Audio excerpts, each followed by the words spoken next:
Welcome to the Vilemyr Inn in Ivarstead. In the city. Exactly. Waitress. Bitch. Right. This is the Traveling Skyrim Book Club. As you can see, we have the collection of all the Skyrim books. He has the collection. I've got. You've got just the first one.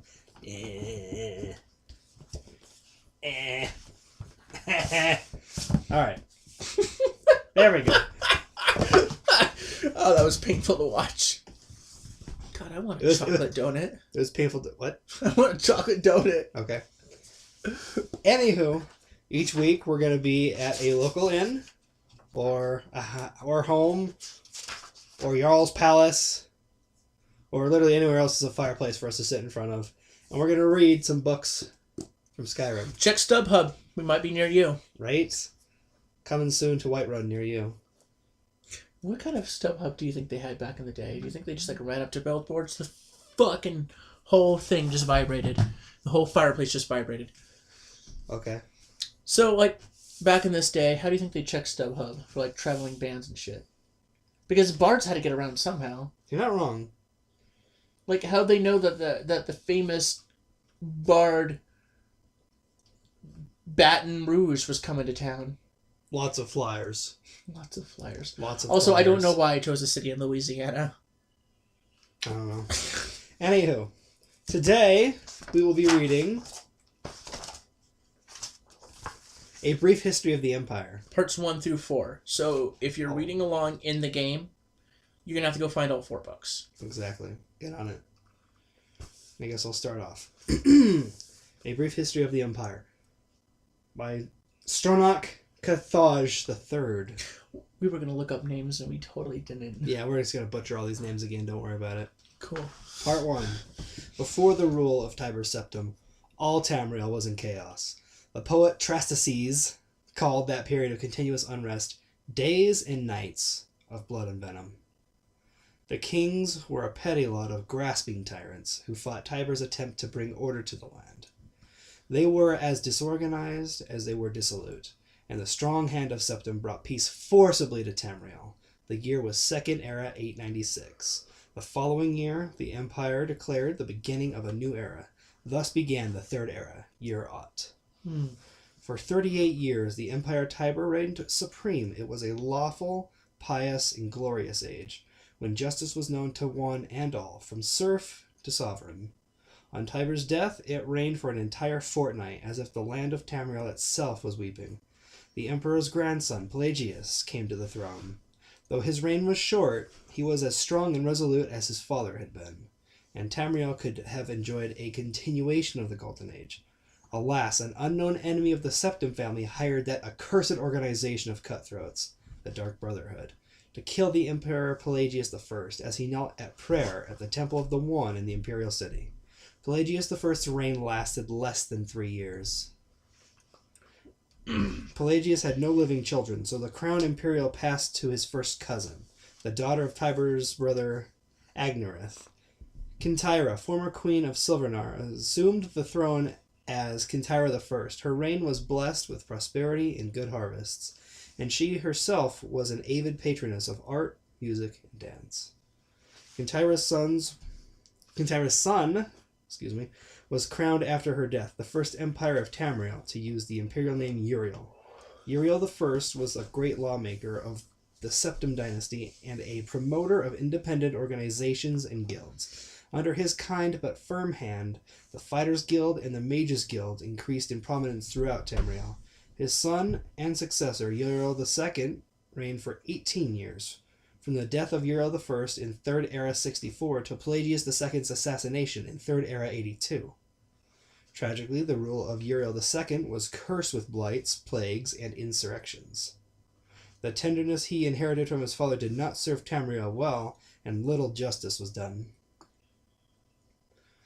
Pelagius II inherited not only the throne from his father, but the debt from the latter's poor financial and judicial management. Pelagius dismissed all of the Elder Council and allowed only those willing to pay great sums to resume their seats. He encouraged similar acts among his vassals, the kings of Tamriel, and by the end of his 17-year reign, Tamriel had returned to prosperity. Almost like Trump. But better. His critics, however, have suggested that any advisor possessed of wisdom but not of gold would have been summarily ousted by Pelagius. This may have led to some of the troubles his son Antonicius faced when he, in turn, became emperor. That's an interesting name. Antonicius. Antiochus, I think is how it's pronounced. Antiochus. Antiochus was certainly one of the more flamboyant members of the usually austere Septim family. Oh my god, I'm Antiochus. You get a raise, and you're going to the Mages Guild. Okay. God.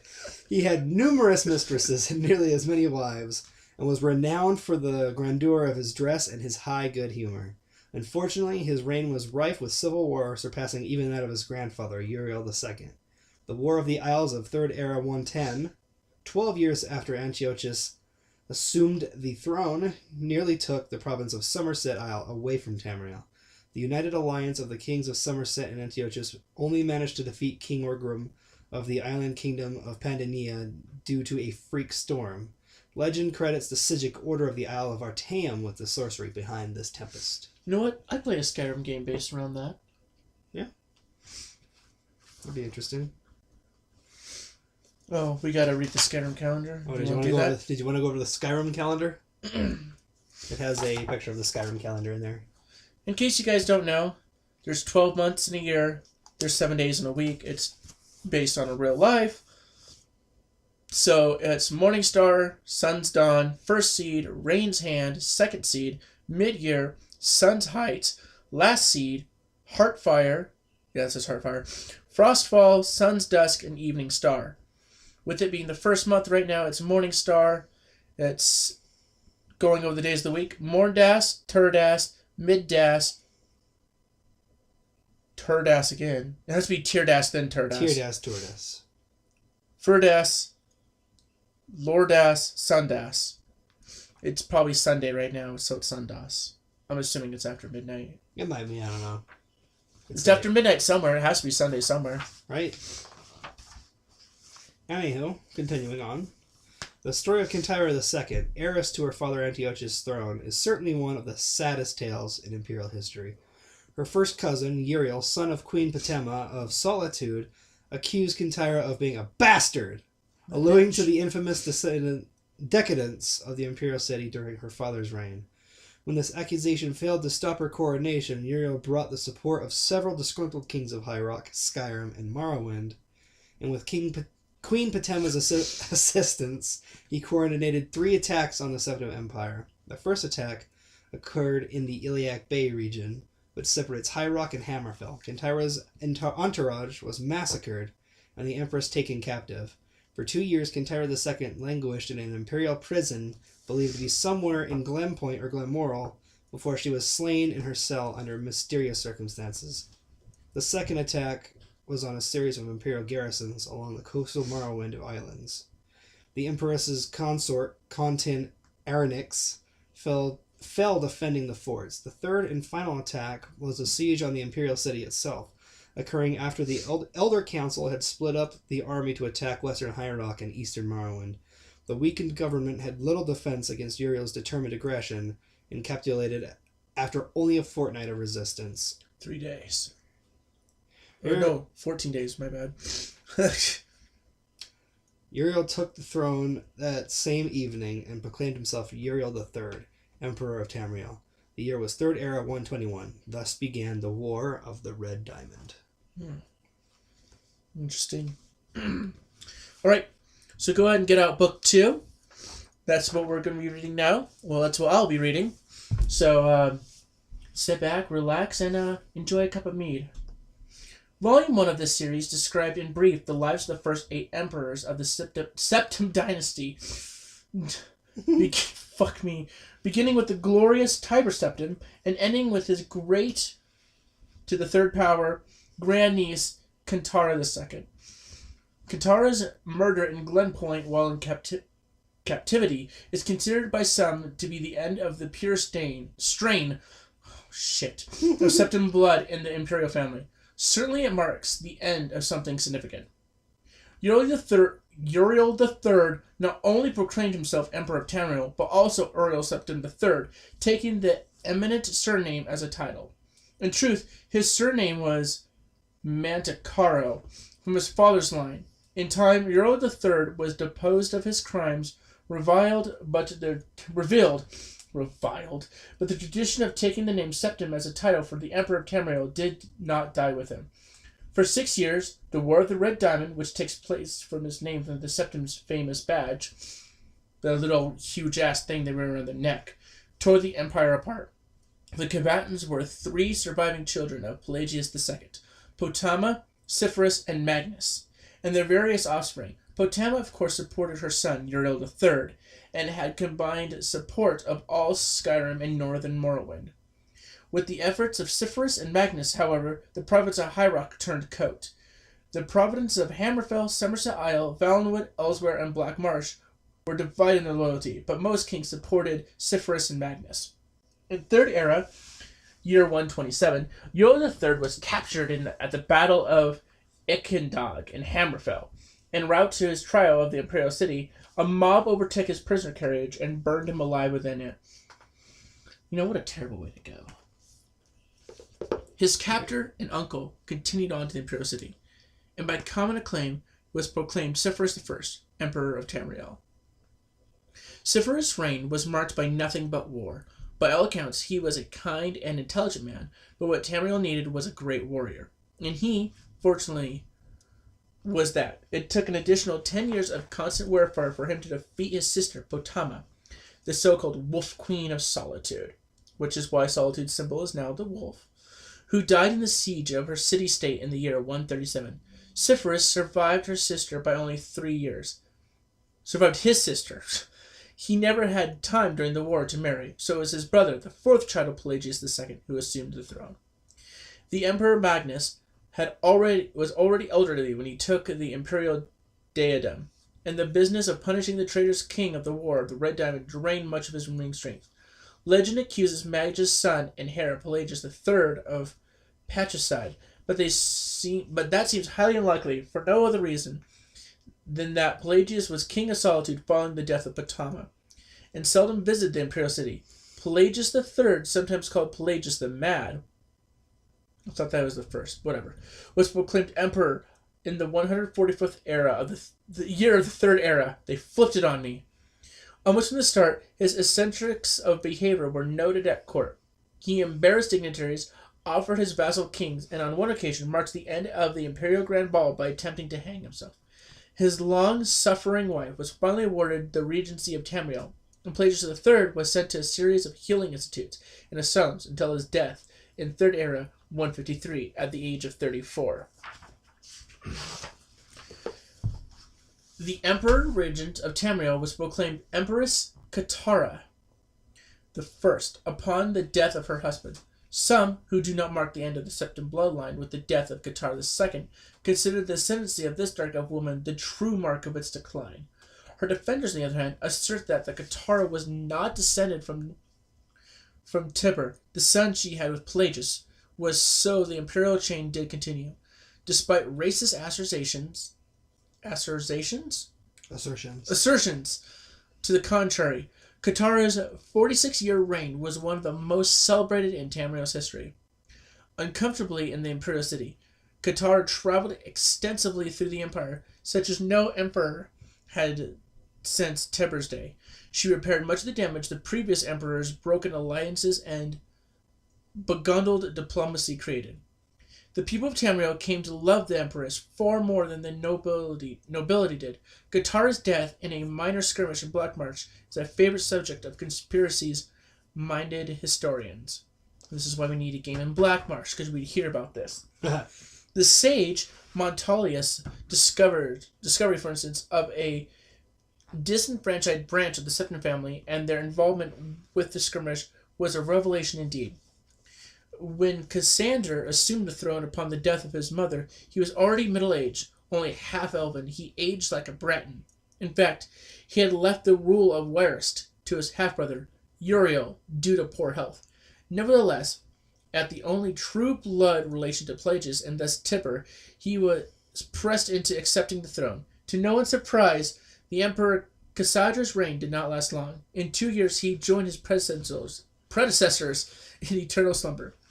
Uriel Laret, Cassandra's half-brother and child of Katara I, and her imperial consort, oh my fuck, Vilemyr Inn, after the death of Pelagius III, left the kingdom of Westeros to reign. As Uriel IV, legally Uriel IV,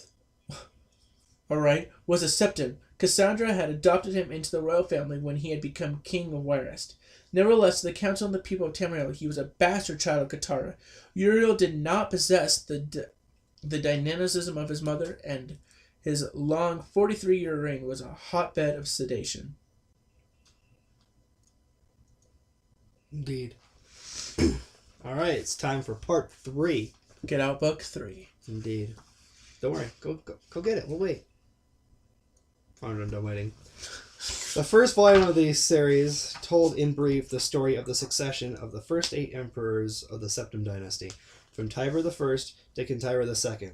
The second volume described the War of the Red Diamond and the 6 emperors that followed its aftermath, from Uriel III to Cassander I.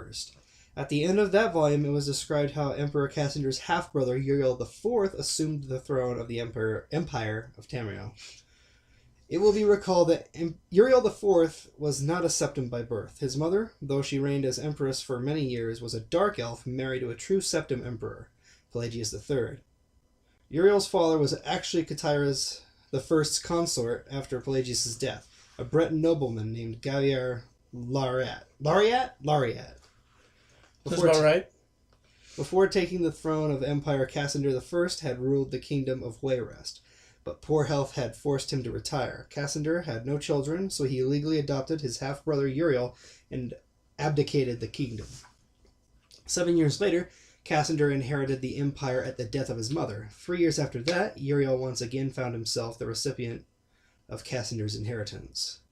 Uriel IV's reign was a long and difficult one. Despite being a legally adopted member of the Septim family, and despite the Laret family's high position, indeed, they were distant cousins of the Septims. Few of the Elder Council could be persuaded to accept him as a full-blood descendant of Tiber. The council had assumed much responsibility during Katara I's long reign and Cassander I's short one, and a strong-willed alien monarch like Uriel IV found it impossible to command their unswerving fealty.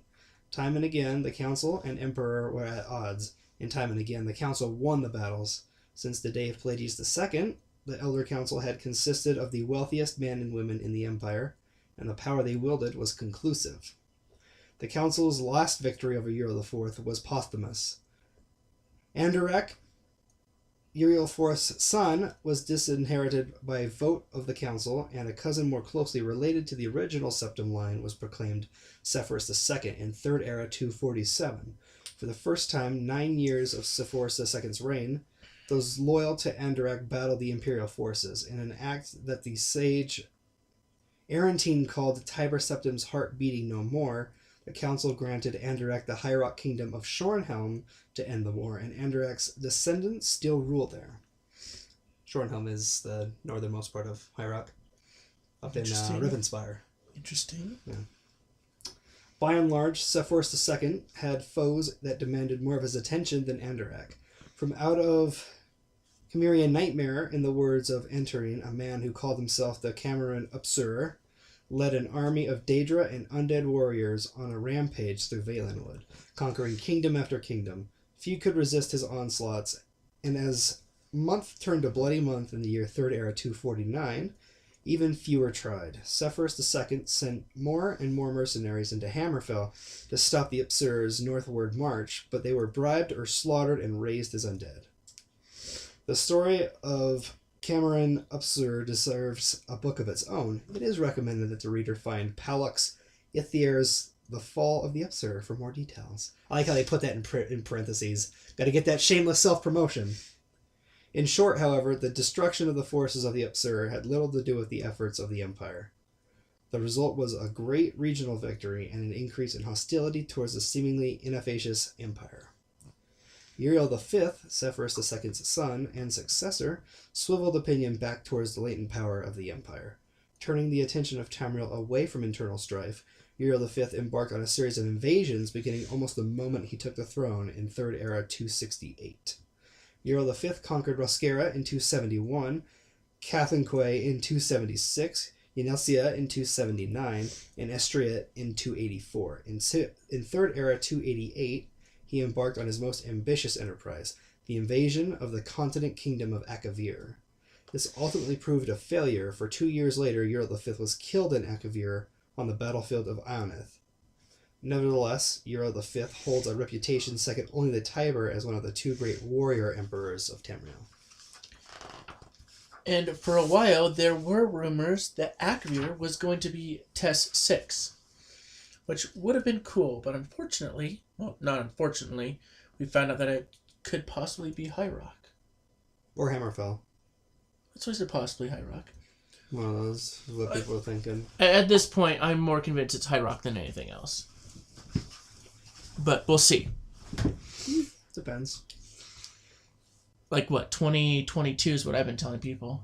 Mm-hmm. Anyway, get out part 4, book 4. We're still reading shit. Yes, we are still reading shit. We're still reading from the Skyrim Library, A Brief History of the Empire. So, just 3 books out, kids. It's going to be on the test. The first book of the series described in brief the first 8 emperors of the Septim dynasty, beginning with Tiber I. The second volume described the War of the Red Diamond and the 6 emperors who followed. The third volume described the troubles of the next 3 emperors, the frustrated Uriel IV and influential Sepphoris II, and the heroic Uriel V. On Uriel V's death across the sea in distant hostile Akavir, Uriel VI was but 5. In fact, Uriel VI was born only shortly before his father left for Akavir. Uriel's 5 only other progeny, by mortogenic alliance were the 2 twins, Marthoa and Elsala, who had been born a month after Uriel V left. Uriel VI was crowned on the 290th year of the 3rd Era. The imperial consort Thonica, as the boy's mother, was given a restricted regency until the 6th reached his majority. The Elder Council retained the real power, as they had ever since the day of Katara I. The council so enjoyed its unlimited and unrestricted freedom to promulgate laws and general profits that Uriel VI was not given full license to rule until 307. When he was already 22. He had been slowly assuming positions of responsibility for years. Both the council and his mother, who enjoyed even her limited regency, were loath to hand over their reins. By the time he came to the throne, the mechanisms of the government gave him little power except for that of the imperial veto. This power, however, he regularly and vigorously exercised. By 313, Uriel VI could boast with conviction that he truly did rule Tamriel. He utilized defunct spy networks and guard units to bully and coerce the difficult members of the Elder Council. His half-sister, Marthala, was, not surprisingly, his staunchest ally, especially after her marriage to Buron Yulf Gerson of Winterhold brought her considerable wealth and influence. As a sage, Uriel, since Uriel V conquered Esenost, but Uriel VI conquered the Elder Council. When Uriel VI fell off a horse and could not be resuscitated by the finest imperial healers, his beloved sister, Martha, took up the imperial tiara. At 25, she had already been described by admittedly self-serving diplomats as the most beautiful creature in all of Tamriel. She was certainly well-learned, vivacious, athletic, and a well-practiced politician. She brought the Arch-Magister of Skyrim to the Imperial City and created the second Imperial Battle Mage since the days of Tiber Septim. Martha finished the job her brother had begun, and made the Imperial Providence a true government under the Empress, and later Emperor, outside the Imperial Providence. However, the Empire had been slowly disintegrating. Other revolutions and civil wars had raged unchallenged since the days of her grandfather, Sepphoris II. Carefully coordinating her counterattacks, Martha slowly claimed back her rebellious vassals, always averting overextending herself. Though Marthara's military companions were remarkably successful, her deliberate pace often frustrated the council. One councilman, an Argonian, who took the colonial name of Ramias, Thorncleese Ramias, furious at her refusal to send troops to his troubled Black Marsh, is commonly believed to have hired the assassins who claimed her life. In Third Era, 339, Ramas, who summarily tried to...